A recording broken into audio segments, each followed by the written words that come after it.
이재명 민주당 대표가 성남FC 후원금 의혹 관련해 피의자 신분으로 검찰에 출석했습니다. 이 대표는 검찰의 표적 수사라며 자신의 혐의를 조목조목 반박했는데요. 한편 전당대회 열기가 달아오르고 있는 국민의힘은 나경원 전 의원의 출마가 최대 변수가 됐습니다. 여러 가지 정치권 이슈들 짚어보겠습니다. 김병민 국민의힘 비대위원, 박진영 민주연구원 부원장 나오셨습니다. 어서 오시죠. 네, 안녕하세요. 안녕하세요. 네, 조금 전에 이재명 대표가 성남지청에 출석했습니다. 정말 수백 명이 모이면서 인사인해를 이뤘는데 일단 현장 모습 어떻게 보셨는지 여쭤볼까요? 네, 다소 혼잡스러운 상황이었죠. 아무래도 이재명 대표의 비판적인 인사들, 또 이재명 대표를 옹호하는 사람들까지 나와서 북적이는 모습이었고, 가장 인상적인 건 민주당의 지도부가 총출동한 모습들이 네. 여과 없이 보여졌습니다.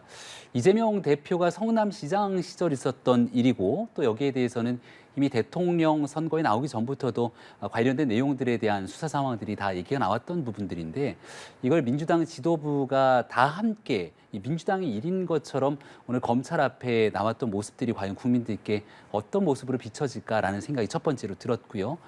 그리고 이재명 대표가 냈던 메시지를 살펴보면 결과적으로 정치 보복이다 이렇게 규정을 짓고 있는 것 같은데, 이재명 대표가 대통령 선거에 출마하지 않았더라도 지금의 당대표가 아니었더라도 관련된 수사는 수사대로 진행될 수밖에 없는 상황 아니었겠습니까? 본인에게 제기돼 있는 내용들을 정치 보복이라는 테두리 내에서 이렇게 정치적 메시지로 일관을 해왔지만 실제 조사를 받으러 들어가고 나서는 그런 메시지는 낼 수가 없을 거거든요.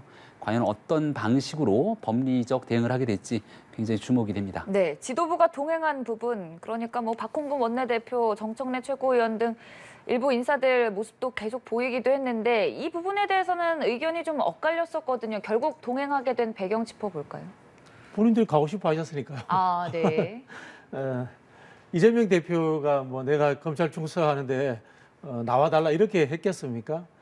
정치인들이 보통 그런데 많이 갑니다. 사실은 이재명 대표가 당대표고 현재 민주당 지지율이 나오는 이유 중에 하나가 대선 때 이재명 대표가 후보였기 때문에 그 용석송상에서 민주당 지지율이 많이 나오고 있지 않습니까?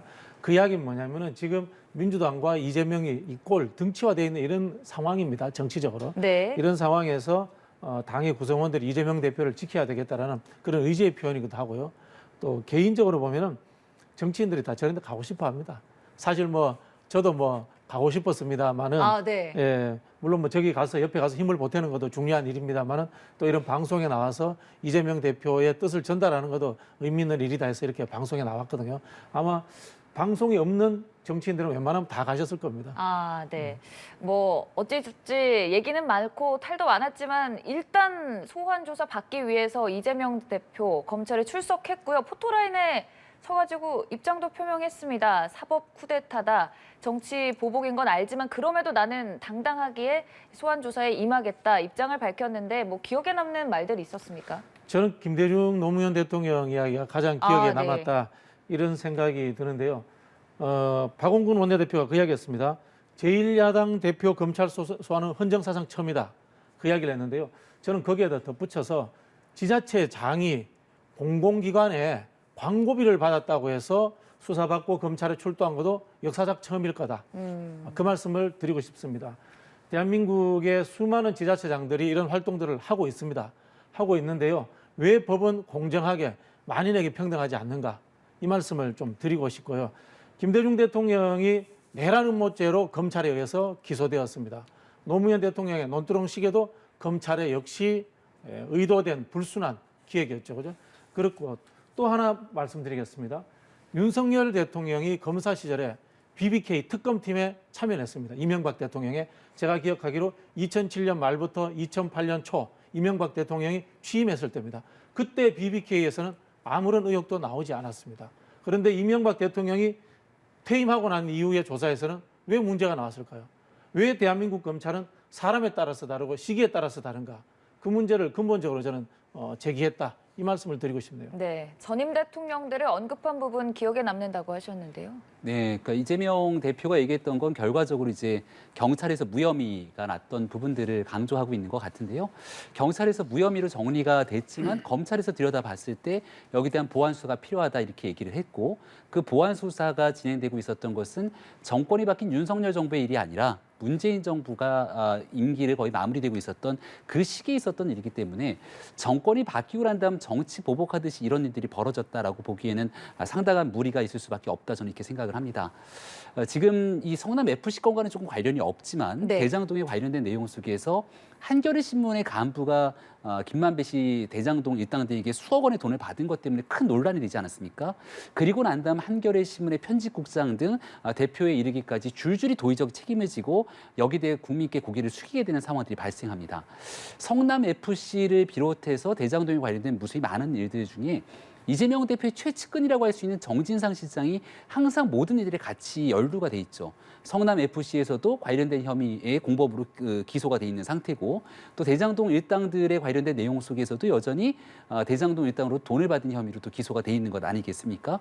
근데 가장 최측근에서 일했던 사람들의 문제가 불거졌지만 이재명 대표는 모르쇠로 일관하고 어떤 책임도 지지 않고 있습니다. 헌정사상 처음 제1야당 대표의 검찰 소환이다 이렇게 말씀 주셨는데 지난 대통령 선거에 나올 때도 마찬가지였고 대선이 끝나고 당대표 선거에 나올 때 또 인천의 보궐선거에 나올 때도 당 내에서조차 이 사법 리스크가 민주당 전체에 번질 수 있는 우려가 있기 때문에 이재명 대표의 당대표 출마 등을 반대했던 게 민주당 내에서도 있었던 일입니다. 헌정사상 이렇게 많은 혐의를 갖고 있는 분이 민주당 제1야당의 대표로 탄생된 것도 초유의 일이기 때문에 이 내용들을 지금 당대표라는 신분 때문에 소환 조사에 나섰다라고 하는 부분들을 정치 보복으로 연결짓기에는 무리가 있다. 그렇기 때문에 일단 수사 결과를 통해서 어떤 방식으로 나오게 되는지를 좀 지켜봐야 되는데 이걸 제1야당의 거대 의석의 힘으로 검찰과 맞닥뜨리려고 하는 모습들이 썩 국민들께 좋게 보이지는 않을 것 같다는 생각입니다. 네, 이 대표를 둘러싼 여러 혐의점에 대해서 말씀을 해주셨는데 일단 오늘 소환 조사를 받게 되는 부분은 성남FC 후원금 제3자 뇌물죄 의혹입니다. 관련해서 핵심 쟁점이 뭔지 먼저 짚어볼까요? 지금 우리 방송에서도 왜곡된 이야기가 나오고 있습니다. 이 통용되고 있는데 후원금이 아니에요. 네. 광고비입니다, 정확하게. 네. 성남 FC라는 시민구단에 광고비를 지출한 것이다.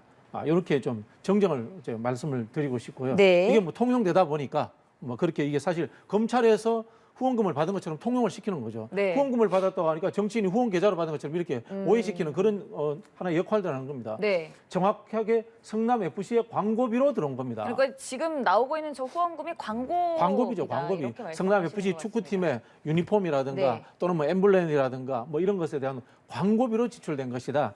이 말씀을 좀 드리고 싶고요. 네. 저기에서도 또 정확하게 또 구별해야 될 게 있습니다. 네이버라든가 차병원이라든가 이런 쪽들은 네. 그 당시에 이 회사의 인허가 문제라든가 이런 부분들이 전 시장 때부터 진행되어 오던 일들입니다. 오던 일들인 거고요.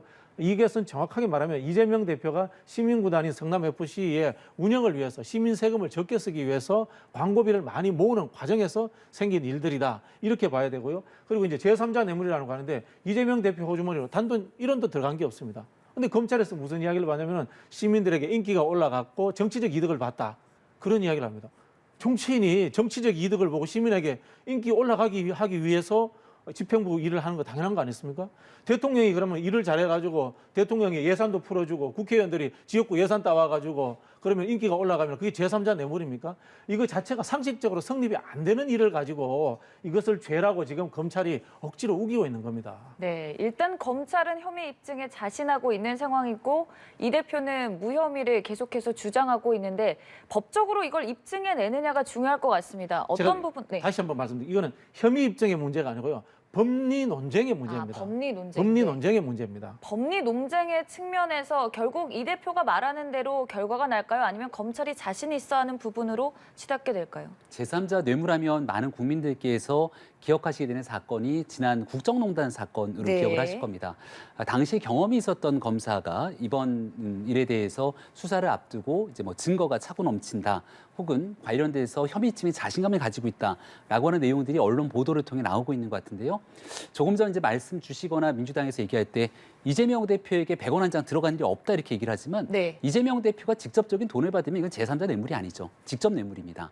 제3자 뇌물은 본인이 돈을 받은 내용들이 아니고요. 네. 과거 박근혜 전 대통령 사례를 통해 지켜보듯이 부정한 청탁이 있고 여기에 대한 대가성 관계로 다른 누군가에게 돈이나 이런 금전적인 이득을 주게 된 다음 여기에 대한 대가성으로 또 다른 부정한 청탁에 따른 대가성의 이득들이 돌아가야 되는 것이거든요. 있는데요. 지금 이재명 대표가 시민구단인 성남FC를 잘 살려내기 위한 과정 속에서 여기에 구태여 기업들이 내지 않아도 될 돈들을 굉장히 막대한 후원금, 광고비를 내도록 뭔가에 대한 강요성, 성격의 일들이 있었다거나 또 여기에 대해서 기업들이 후원금을 내거나 광고비를 내면서 거기에 대한 선의로 광고비를 내는 것으로 그치는 것이 아니라 여기에 대한 대가성으로 부정한 청탁을 통한 인허가, 거기에 따른 기업의 이익을 성남시부터 끌어내는 일들이 연결되게 됐을 경우에 제3자 뇌물죄가 성립될 수 있는 부분들이 존재할 네. 겁니다.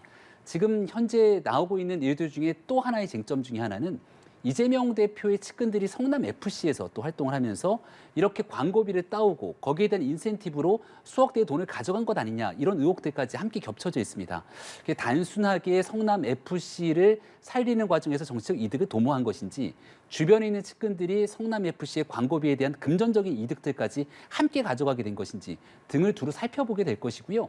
이재명 대표가 오기 전 후로 인해서 그 광고비가 꾸준하게 기업들로부터 들어왔다면 통상적인 활동이구나 생각할 수 있겠지만 이재명 대표의 성남시장 임기 동안 반짝 엄청나게 많은 돈이 들어왔다가 이재명 대표의 성남시장 임기가 끝나고 난 다음에는 그 광고비가 끊기고 그 광고비가 들어왔던 때에 맞춰서 이 기업들이 끊임없이 갖고 있었던 그 문제의 인허가와 관련된 그 민원들이 줄줄이 다 해결이 됐다면 여기에 대한 대가성 문제가 떨어질 수밖에 없기 때문에 검찰 입장에서는 현재까지 나온 정황 증거들을 바탕으로 혐의 입증에 자신하고 있다 이런 얘기가 나오는 게 아닌가 싶습니다. 네. 몇 가지는 좀 지적을 해야 될 것 같은데요. 측근들이 성과급을 받았다라는 이야기는 전혀 아직 증거가 나온 게 없습니다. 그 말씀을 드리고 싶고요.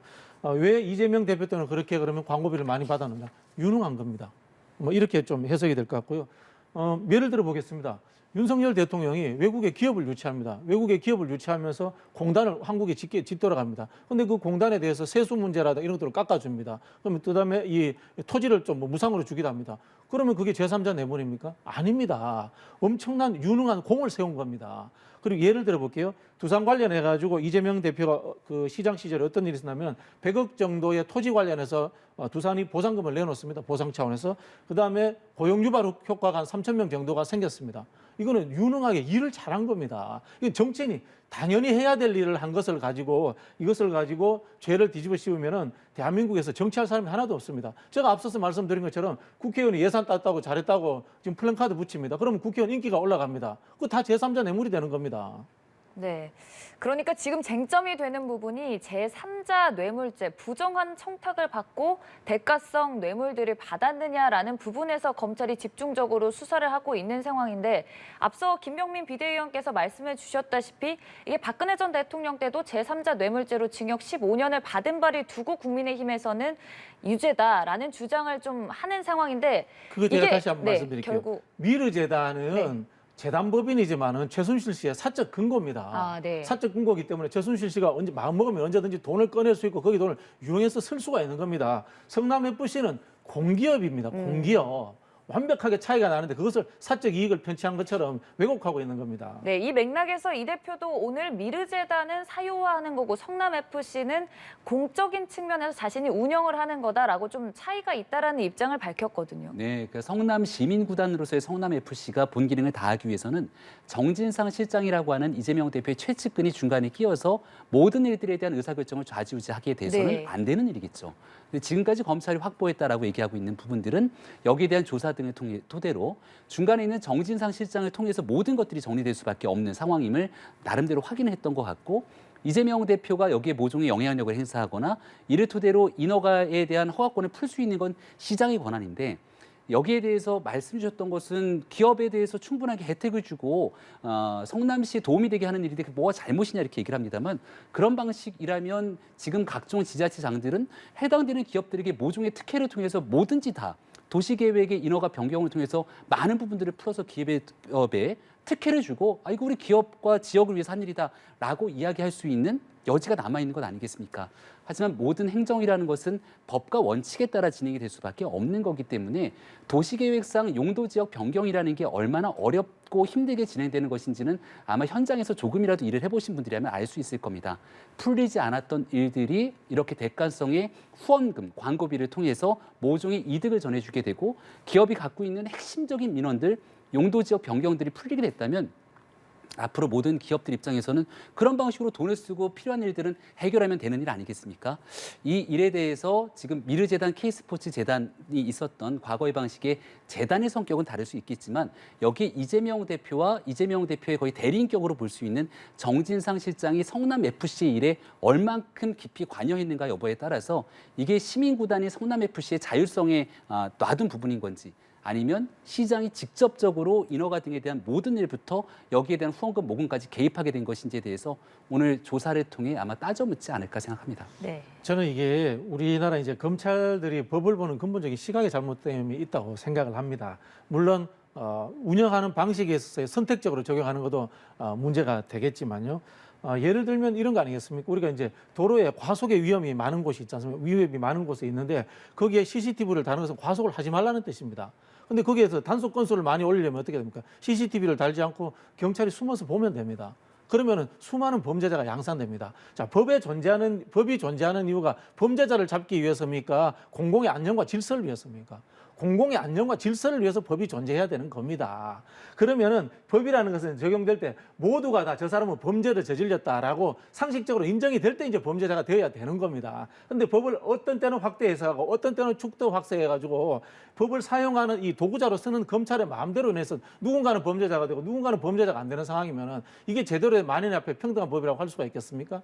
이 중에 예를 하나 들어볼게요. 성남FC 건의 은행 이야기를 하나 예를 들어보겠습니다. 수많은 지자체에서 은행들 예를 들자면 지자체 운영 자금이라든가 경비를 들어갔다 월급 통장들 쓰는 통장 은행 지정을 합니다. 통장 지정을 하고요. 그 은행들은 광고비라든가 이 공공기관에 협조를 많이 합니다. 이거 그럼 다 제3자 뇌물이겠네요. 아마 이렇게 하는 지자체들 엄청나게 많을 겁니다. 네. 그러니까 말씀해 주신 부분을 이 대표도 조금 언급하기도 했는데 뭐 대구 FC도 있고 여러 지자체 FC가 다 있을 텐데 왜 성남 FC와 관련해서만 이렇게 집중적으로 수사하느냐라는 말씀이신 것 같습니다. 네, 성남FC 관련된 거는 워낙 오래전부터 고발이 진행됐던 사안이고 거기에 대해서 결국은 경찰이 혐의가 없다고 정리를 했지만 관련된 사건이 검찰로 송치되고 난 다음 검찰 내부에서부터 이 일에 대한 문제성을 두고 내적 갈등들이 있었던 일입니다. 그리고 보안 수사가 만약 말씀 주셨던 것처럼 윤석열 정부가 출범하고 난 다음 윤석열 정부의 검찰에서 이 일을 집중적으로 들여다봤다면 아니 왜 문재인 정부 때 문제가 없었던 일을 윤석열 정부에서의 검찰이 이렇게 문제를 키우냐 할 수 있을 텐데 문재인 정부 말기의 검찰은 윤석열 총장은 이미 퇴임하고 난 다음의 일이었기 때문에 영향력이 아예 없었던 상태고 문재인 정부가 살아있는 당시였기 때문에 법과 원칙에 따라서 경찰이 미진했던 수사를 보안수사에서 들여다봤던 것 아니겠습니까? 박근혜 정부 말기 이제 박 전 대통령 탄핵되던 국정농단 시기를 들여다보면 지금 말씀 주셨던 논리를 거의 똑같이 박근혜 전 대통령 측에서 얘기했던 기억이 납니다. 아니 박근혜 전 대통령이 돈을 받은 게 아무것도 없는데 이거 제3자 뇌물이 엮는 게 말이 되냐라는 방식의 이야기들이 있었지만 현재 진행되고 있는 법에 따라서 당시 박 전 대통령을 비롯한 수많은 사람들이 제3자 뇌물에 따라 굉장히 큰 형량의 처벌을 받은 바가 있었죠. 만약에 이 일에 대해서 법리가 적용되지 않는 내용들을 무리하게 검찰이 그저 망신 주기식 아니면 정치보복식으로 수사하고 기소를 하게 되면 법원이 여기에 대해서 유죄 판단을 내리겠습니까? 보다 당당하게 관련된 내용들을 소명하고 국민께 알리면 될 일인데 오늘 검찰이 출석하는 모습을 보듯이 법리에 대한 설명보다는 정치 보복에 대한 정치 메시지에 주력하고 또 여기에 함께 출석하는 사람들이 민주당의 지도부가 함께 가게 되고 이재명 대표를 수사하는 검찰의 일선 검사들의 성명 그리고 사진들까지 전부 공개하면서 압박성 행사를 하게 되는 모습들을 지켜보건데 오히려 법리에 자신이 없기 때문에 이 검찰과 현 정부를 대상으로 정치 보복이라는 프레임을 강하게 나서는 것이 아닌가 이런 생각을 안 할 수가 없습니다. 미르재단 문제는 앞에서 제가 설명드렸지만 그런 네. 차이가 존재합니다. 미르재단은 사적인 것이고요. 성남FC는 시민구단입니다. 그 차이가 있는데 왜 정치 보복이라고 하느냐. 미르재단을 수사했던 분하고요. 지금의 대통령과 같은 분이기 때문에 정치 보복이다라는 말씀을 드리는 거고요. 아까 이제 말씀하신 것 중에 제가 하나 좀 바로잡을 게 있는데요. 이 사건이 성남FC 건은 2013년도에 있었던 일입니다. 근데 5년 동안 아무 문제가 없었어요. 없었다가 2018년도에 이 이야기가 다시 나옵니다. 그때 지방선거가 있었죠. 그죠? 지방선거가 있었는데 아시겠지만은 이재명 대표가 친문이 아닙니다. 친문이 아니었고요. 그 당시에 여당 내에서도 굉장히 비주류, 한편으로 보면 당원권 정지까지 당했던 비주류입니다. 그러다 보니까 수사가 그때도 다시 재개된 측면이 있었다. 이 말씀을 드리고 싶네요. 네. 네. 어찌됐든 이제 조사가 이루어질 테고요. 뭐 몇 시간이 걸릴지 예상할 수 없을 정도로 검찰 역시나 좀 큰 부담감을 안고 관련해서 수사를 진행해 갈 텐데 앞서서 이게 지금 혐의 입증이 아니라 법리 입증의 측면이라고 말씀하셨거든요. 좀 추가적으로 얘기를 해주신다면. 금방 말씀드린 거 아닙니까? 공공기관이 광고비를 받는 것이 어떻게 사적 이익이 편취되는 이 제3자 뇌물이 적용될 수 있느냐 하는 부분이라는 겁니다. 미르재단은 분명히 사적 영역에서 존재하는 겁니다. 네. 그 차이가 있는 겁니다. 이렇게 이재명 대표 측과 검찰의 이견이 계속 지속되는 가운데 조사도 상당한 시간이 걸릴 것으로 예상되는데요. 몇 시간 정도 걸릴까요? 아무래도 그 제1야당의 대표를 한번 소환하고 난 다음에 관련된 내용들을 한 번에 쭉 다 물어볼 수밖에 없을 네. 겁니다. 한 번 부르고 이번에 부족했다 그래서 성남FC 관련으로 또 부를 수는 없는 노릇 아니겠습니까? 대장동에 관련된 건 다른 일이겠습니다만. 그래서 아마 오늘 소환 조사가 걸리는 시간이 좀 장시간이 소요되지 않을까라는 생각이 들고요. 김만배 씨 같은 경우가 또 이 이재명 대표 소환을 앞두고 일부 여기에 대한 조사를 받은 것으로 또 알려지고 있는데 네. 이 성남FC에 전혀 관련이 없을 것 같은 대장동 일당들이 여기에 대한 광고비를 또 냈던 것으로 알려지고 있는 상황들도 있습니다. 아마 들여다보기 시작한다면 성남FC가 본연의 기능들을 다하기 위해서 해야 되는 일들이 있을 건데 여기에 과도하게 엉뚱한 사람들이 개입되어 있는 측면들이 드러나게 된다면 여기에 대한 설명들을 과연 이재명 대표가 얼마큼 성실하게 대답을 할 수 있을 것인지가 궁금해지는 측면들이 있다 말씀을 드리고요. 성남FC를 둘러싸고 있는 여러 일들 속에서 과연 지금 현재까지 나와 있는 법리도 굉장히 복잡할 뿐더러 또 이재명 대표가 과거에 해왔던 많은 일들이 있는 만큼 오늘 뭐 단시간 짧은 시간 안에 정리되기보다는 검찰 내에서 이재명 대표도 그동안 해왔던 얘기들만 가지고 이 법리적 논리를 끌고 갈 수 있을 것인가라고 지켜보게 되면 아마 굉장히 좀 긴 시간 동안 어려움을 좀 겪을 수밖에 없는 게 오늘 하루 이재명 대표가 겪게 되는 소환조사 날이지 않을까 생각합니다. 이거는 제가 보기에는 이제 상식과 법 기술자들의 꼼수가 이 대결하는 이런 상황이다. 그 말씀을 드리고 싶고요. 이 법 기술자들의 꼼수가 이렇게 작동하는 것을 우리가 흔히 하는 사법 만능 국가 또는 검찰 국가 뭐 이렇게 이야기를 합니다. 법이라는 것은 제가 앞에서도 말씀드렸잖아요.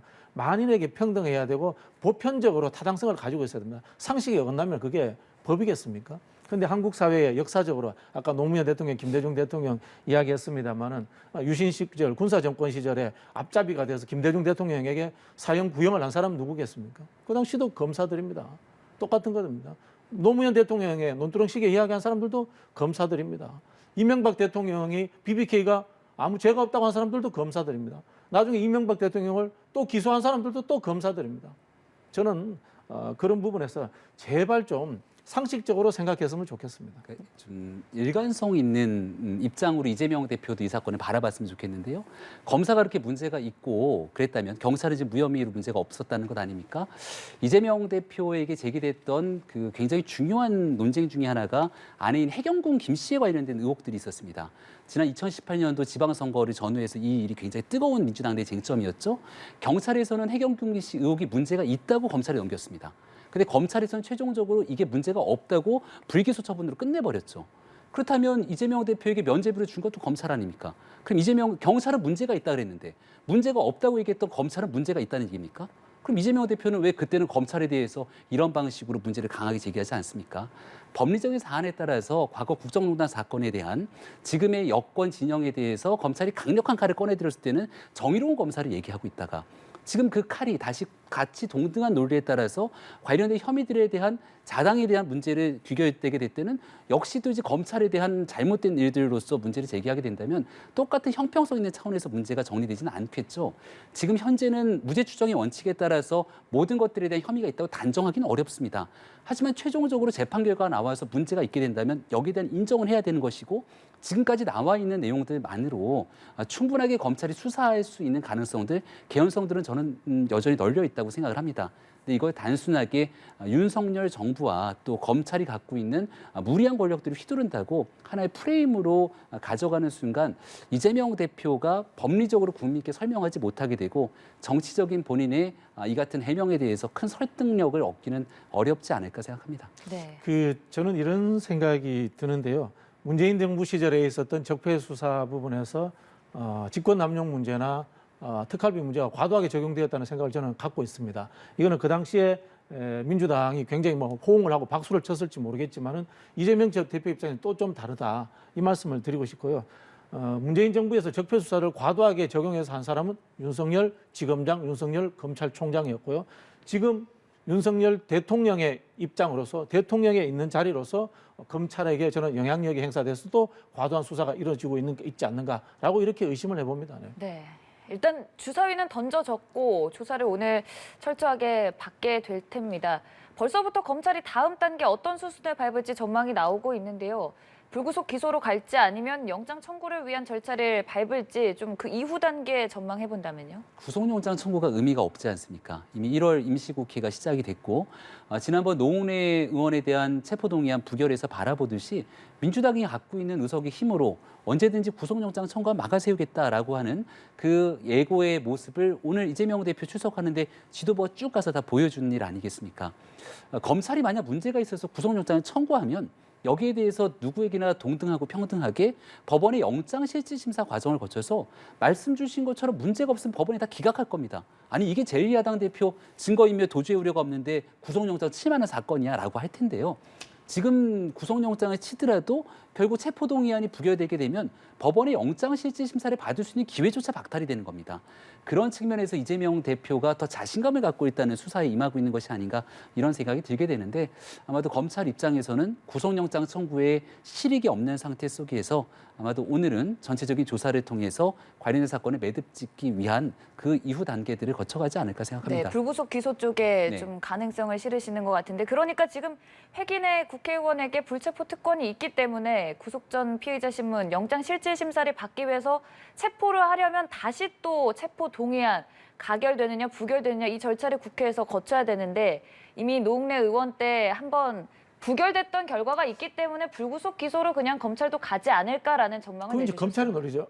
검찰의 논리를 이 정치권에서 이재명 대표를 반대하는 사람들이 그대로 이제 통용해서 이야기하는 네. 겁니다. 도주 우려와 증거인멸의 우려가 없으면 불체포 특권과 관계없이 일반인들도 구속하면 안 되는 거죠. 그게 네. 수사의 원칙이 되어야지 인권 수사 아니겠습니까? 그죠? 그래서 제가 또 말씀드리는 부분인데 이 보통 앞에서 제가 근본적인 이야기를 계속했습니다.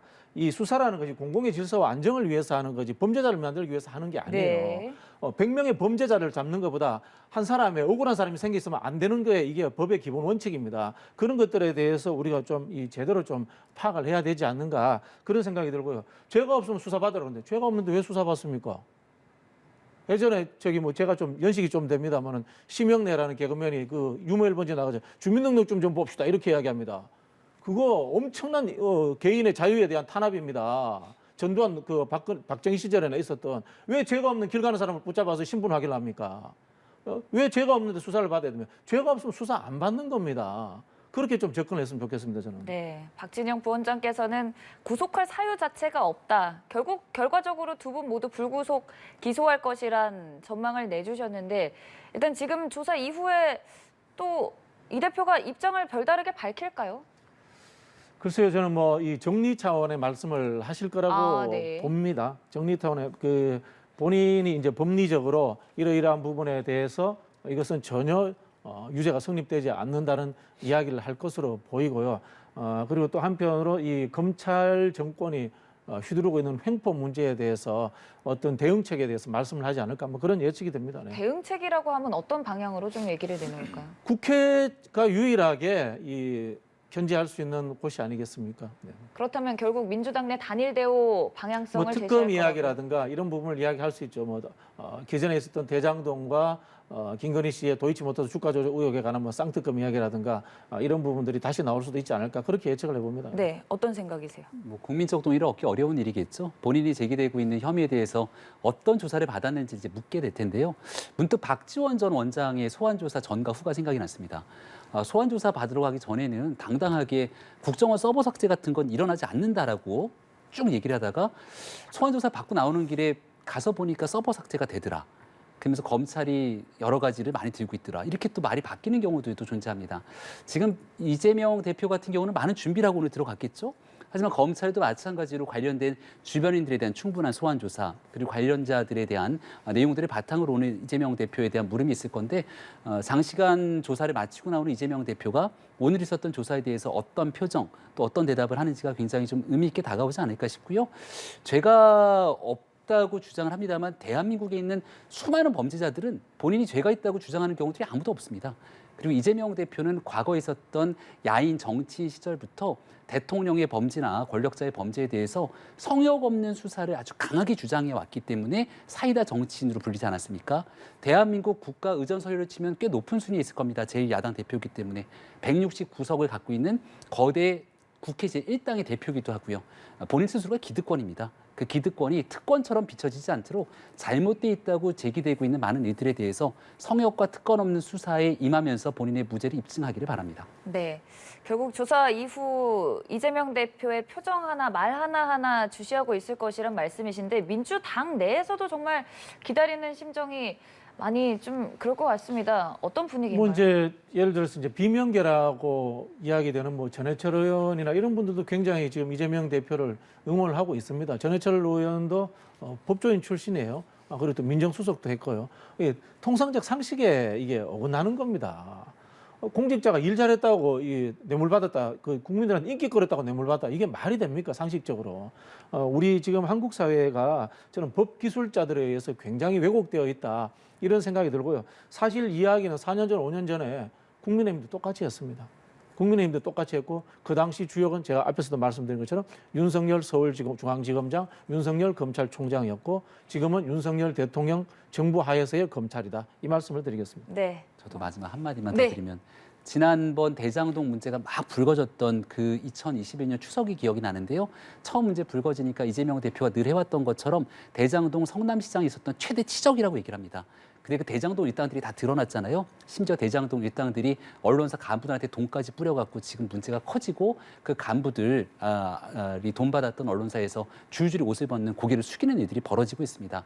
지금 최대 치적이라고 얘기하는 일들이 과연 대장동 문제처럼 어떤 방식으로 귀결되게 될지는 결국 법원의 판단 앞에 놓여져 있다고 생각합니다. 네. 범죄자가 범죄 행위 자랑하는 거 봤습니까? 한번 생각을 해보십시오. 이번 건도 마찬가지입니다. 성남 FC 건도 모든 것이 다 계약서 쓰고 다 진행됩니다. 대장동도 이재명 대표가 잘했다고 자랑합니다. 범죄자가 자랑하고 대낮에 대놓고 서류에 사인해가면서 범죄 저지른 게 그게 범죄자의 통상적인 우리 상식적으로 이해가 됩니까? 그래 제발 좀 상식으로 좀 접근했으면 좋겠어요. 네, 일단 뭐 조사 이후에 이 대표 과연 어떤 말들을 내놓을지 기다리면서 일단 뭐 민주당은 단일 대우로 뭉쳐 있다는 말씀을 계속 해주시는 것 같고 국민의힘 상황도 짚어보겠습니다. 지금 최대 변수로 떠오른 나경원 전 의원 전당대회에 과연 출마할지 말지 여러 얘기들이 나오는데요. 이 상황에서 국민의힘 내부적으로 분위기는 어떻습니까? 일단 전당대회가 굉장히 뜨거워진 것 같습니다. 아, 네. 처음에 그 당원 100%로 룰을 변경하게 됐을 때 이거 뭐 하나마나 특정 사람 밀어주는 것 아니냐 이런 얘기들도 있었지만 당원들의 표심이라는 건 언제 어느 방식으로 움직일 수 없기 때문에 그 다이나믹한 형태가 지금 나타나고 있다 생각을 하고요. 나경원 전 원내대표가 어떤 결정을 하는지에 따라서 꽤 많은 언론의 관심이 주목되는 것 같습니다. 일단 뭐 용산과의 갈등이 있는 것처럼 비춰졌지만 거기에 대한 근본적인 원인은 나경원 전 원내대표가 저출산 고령사회위원회 부위원장, 위원장은 대통령이기 때문에 정부 섹터에서 일을 하고 있는 이제 임명된 인사인데 갑자기 전당대회라고 하는 당의 뭔가 정치적 행보를 보이게 되는 것들에 대해서 좀 거리를 두고 싶었던 게 용산의 생각이 아닌가 이렇게 생각을 합니다. 왜냐하면 애당초 지난해 말까지만 하더라도 권영세 장관이 출마하는 것 아니냐. 아니면 뭐 원희룡 장관이 출마하는 것 아니냐 이런 얘기들도 있었지만 내각에 대한 개편이 없다고 선을 긋기 시작하면서 정권, 그러니까 정부 섹터와 그리고 정당 섹터 영역을 확 분리해놨거든요. 근데 그 중간에 있었던 나경원 전 원내대표의 다소 모호한 행보에 대해서는 비판이 있었던 것은 사실인 것 같고요. 하지만 출마는 정치인의 본인의 행동과 본인의 판단에 따라 이루어지게 되는 것이고 거기에 따라 당원들의 선택도 결국은 누군가 특정인의 마음과 관계없이 당원들이 어떤 방식으로 국정 운영의 성공에 힘을 보탤지에 대해서 판단하게 되는 영역입니다.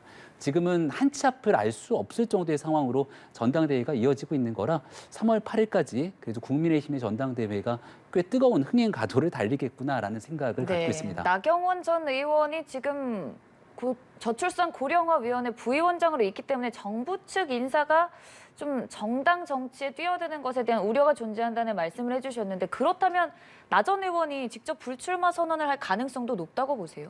불출마할 수도 있고 아니면 이 자리를 내려놓겠다고 하고 출마할 수도 있고 네. 뭐 여러 가능성이 있겠죠. 제일 좋은 건 이게 3개월밖에 안 된 상황이기 때문에 만약 전당대회에 출마할 의지가 있었으면 애당초 그 직을 안 맡았던 게 좋았을 겁니다. 네. 그러면 이런 논란과 오해가 있을 일도 없었을 것이거든요.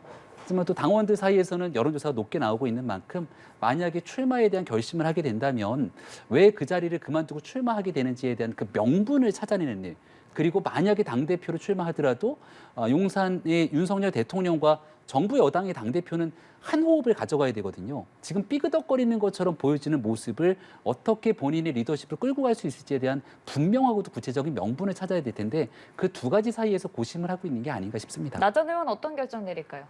당연히 해야죠. 저는 그 정부 쪽 인사가 당 일에 개입하는 것처럼 보인다는 이야기 참 우스운 게 윤석열 대통령은 지금 당권 주자들 데려다가 동방 가족 식사도 합니다. 그리고 국민들이 보기에 나경원 의원이 못 나가도록 압박하는 것처럼 이렇게 보여요. 이게 대놓고 하고 있는 겁니다. 이게 더 위험한 겁니다. 노무현 대통령이 2004년도에 이제 탄핵 국면을 갔을 때 열린우리당이 잘 됐으면 좋겠다. 그 이야기 한마디 해가지고 탄핵했습니다. 지금 윤석열 대통령이 하는 행동은요, 행정부의 수반이 정당이라는 것은 입법부의 영역에 해당되는 겁니다. 상권 분립이 헌법적 가치로서 보장되어 있는 나라에서 거기에 과도하게 지금 개입을 하고 있습니다. 극단적으로 이번에 헌법적 가치를 지금 훼손하고 지금 정당의 민주주의를 침해하고 있는 그런 행동을 하고 있는 겁니다. 그 부분에 대해서는 이야기하지 않고 나경원 의원이 지금 저출산 고령화위원회 부위원장이 정부 쪽에 일을 하고 있으니까 전당대회에 나오는 것이 행정부와 입법부 사이에 균형을 맞추는데 정당이 개입하는 것도 이건 좀 말이 안 맞죠, 앞뒤가. 네, 결국 윤심이 반영된 것 아니냐는 우려가 나올 수 있다는 말씀이신데 그 맥락에서 이준석 전 대표도 한마디 했더라고요. 네. 이준석 전 대표를 비롯한 유승민 전 의원 같은 경우는 시종일관 윤석열 정부와 거리감이 있기 때문에 갈등 국면에서 이제 숟가락 얻듯이 얘기를 해온 것이 아닌가 생각하고요. 하지만 당내 전체적인 분위기나 반응들을 좀 볼 필요가 있을 텐데 오늘 주호영 원내대표가 유승민 전 원내대표를 제외한 정도에선 모두가 다 폭넓은 친윤 정도로 볼 수 있지 않겠는가. 네. 그러니까 그 안에서의 뭔가 갈등 구도를 어거지로 이렇게 좀 노출시키거나 하는 일들은 바람직하진 않다. 박형준 부산시장도 또 한마디를 거들었던 것 같은데요. 당을 사랑하고 아끼는 많은 사람들 입장에서는 전당대회가 누구를 배척하고 갈등을 유발시키고 여기에 대해서 국민의힘 서로 간에 생채기를 내는 전당대회가 아니라 좀 덧셈의 정치로 흥행도 부추기고 또 여기에 대한 새로운 비전으로 어떻게 윤석열 정부를 성공할 수 있게 만들면서 총선 승리를 견인할 것인지 이런 전당대회를 보고 싶어 할 거거든요. 지금까지 이제 전당대회 아직 후보 등록도 안 돼 있는 초창기 상황이기 때문에 다양한 목소리들이 나오고 있습니다만 2월 초쯤 후보 등록이 되는 시점에 맞춰서는 아마 조정될 부분들은 정리되고 갈등보다는 희망을 얘기하는 전당대회 국면으로 갈 거라고 저는 생각합니다. 네, 유승민 전 의원 제외하고는 커다랗게 친윤 카테고리에 다 있는 인물들이다라는 언급을 해주셨는데 사실 앞서서 윤심에 대한 부분을 계속 말씀해주고 계시기 때문에 그럼 나경원 전 의원이 아닌 누구에게로 좀 기울고 있다고 보시는 건지? 이미 정해져 있는 거 아닙니까? 네. 김장연대라고 해서 김기현 의원 밀겠다는 의도가 이제 뻔히 보이는 거고요. 사실 그것도 웃겨요. 김기현 의원이야 당대표 출마하는 분이지만은 장제원 의원이 뭐 대단한 분이라고 김장연대까지 하는지 참 그 부분도 저는 참 우습다라는 생각이 들고 다 친윤이라고 이야기하는데 지금 나경원 전 의원을 억지로 비윤 반윤으로 만들고 가고 있는 거 아닙니까? 과거에 우리가 이제 체리따봉 하나 때문에 대통령의 체리따봉 때문에 이준석 대표의 갈등이 증폭된 것처럼 사실 이 갈등의 모든 원인은 대통령의 뜻 때문에 그런 거예요. 네, 그 결과적으로 김기현 의원으로 예정된 수순 아니냐는 얘기를 해주셨는데요. 전당대회는 앞서 말씀드렸던 것처럼 그 룰을 바꿨을 때 그런 것 아니냐고 했지만 당원의 여론조사 또 나오고 있는 현재 구도 국면들을 보게 되면 언제든지 가변성 있게 이 민주적 요소들을 통해서 당원들의 선택으로 정리가 되는 겁니다. 지금 윤석열 대통령이 만약 가지고 있는 생각을 유추해 보게 된다면 앞으로 남은 1년 동안 정말 여당이 정부와 같이 힘을 합쳐서 총선 승리를 기여할 수 있도록 같이 호흡이 잘 맞는 당대표가 되겠다는 마음이 왜 없겠습니까? 하지만 그게 특정 사람 한 명을 찍어서 이 사람만 돼야 된다라고 하는 생각을 갖고 있지는 않을 거라 보고요. 지금 나오게 되는 수많은 사람들이 윤석열 대통령과 오랜 기간 동안 인연을 맺었던 사람들이 아닙니다. 저도 그 대통령 선거 출마하기 전인 2021년 그 당시 7월 달에 이제 처음으로 같이 보면서 호흡을 맞추게 됐었는데 그때만 하더라도 여의도 정치권에 같이 인연을 맺었던 사람들이 많지 않거든요. 너도 나도 윤심을 얘기하는 사람도 있고 또 윤 핵관인 것처럼 자처하는 사람들도 있습니다만 다 윤 대통령과의 정치적 인연들을 따져보면 깊은 인연들이라고 보기는 어려운 상황들이죠. 결국 모두 한 뜻으로 해야 되는 건 어떤 방식으로 국민의힘과 정부의 국민들의 마음들을 얻기 위한 그 성공 가능성에 다 노력하는지가 중요하기 때문에 지금은 이게 윤심이고 윤핵관이고 이런 용어들을 꺼내기보다는 오히려 본질적인 의미에 치중하게 되는 것이 정부와 당의 보탬이 된다라는 말씀을 꼭 드리고 싶습니다. 네, 알겠습니다. 그 결과 3월 8일에 완전히 확인할 수 있을 것 같고요. 지금까지 박진영 민주연구원 부원장, 김병민 국민의힘 비대위원과 함께했습니다. 고맙습니다.